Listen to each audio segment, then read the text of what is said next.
with this whole market crash, because a lot of people believe that this is essentially the worst for alts, is what I've heard. Like the general consensus is Yeah. on Twitter, where like, okay, this just further is going to push money only back to Bitcoin. Altcoin season is canceled.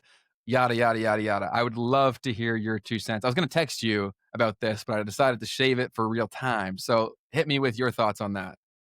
Well, I mean, look, in reality, this isn't any different than what always happens. I mean, uh, Bitcoin sneezes and the entire altcoin market is going to catch the flu. And if you don't see that, then that's extremely strong for altcoins. But that's what we've seen here. Nothing new about that. I think you've got much thinner liquidity, you've got less institutional players involved. And right now, there's not even an on ramp for institutions to really get involved in a lot of these projects, right? We don't have these big ETFs for any of these other assets.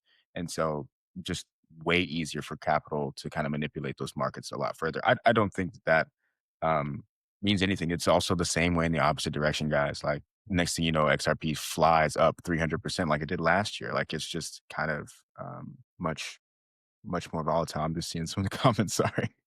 You're good. So yeah, with more risk comes more reward, and I think people are assigning these narratives to the fact that all season won't happen, and I love that. Like, I think that that leaves so much room for it to happen because people Totally. are getting out. They're scared. So that's what I want. Yeah, Yeah. because usually altcoin season signifies the top of a market.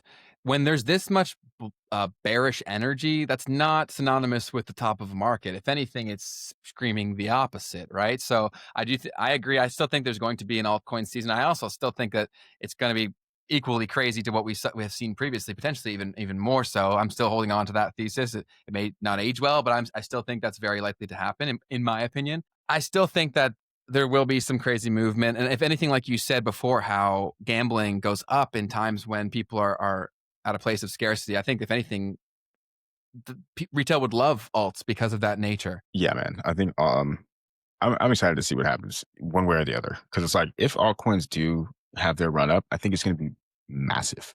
I agree. Um, because people are going to start chasing them. They're going to be like, "Oh, altcoin season is not like it is going to happen." Like, "Oh, I'm going to rotate," and that same psychological effect of people saying it's not going to happen is going to Yes. actually reinforce the upside of the entire movement.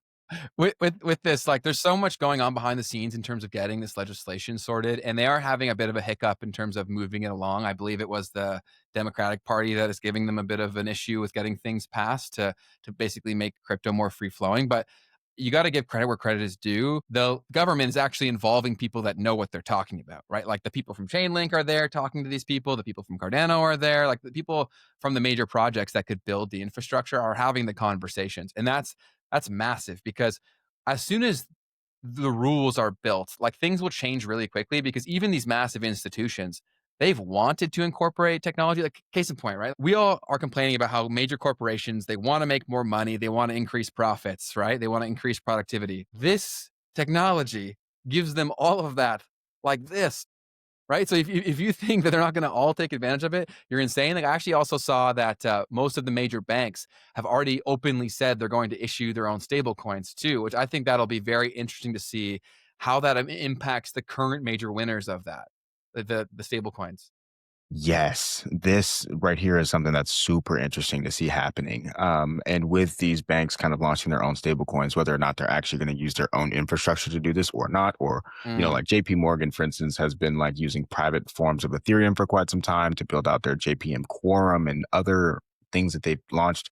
And so it'll be super interesting to see like how they actually do that. I think what I think is really going to happen mhm, is that they're gonna use these other people and just, like, white label their stable coins. okay. Like, it just doesn't make sense. Like, it's a whole new business, and it's something that they know nothing about.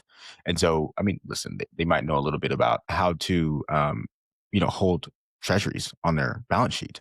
But other than that, I think, like, the technology of this is not something that you really wanna have in-house.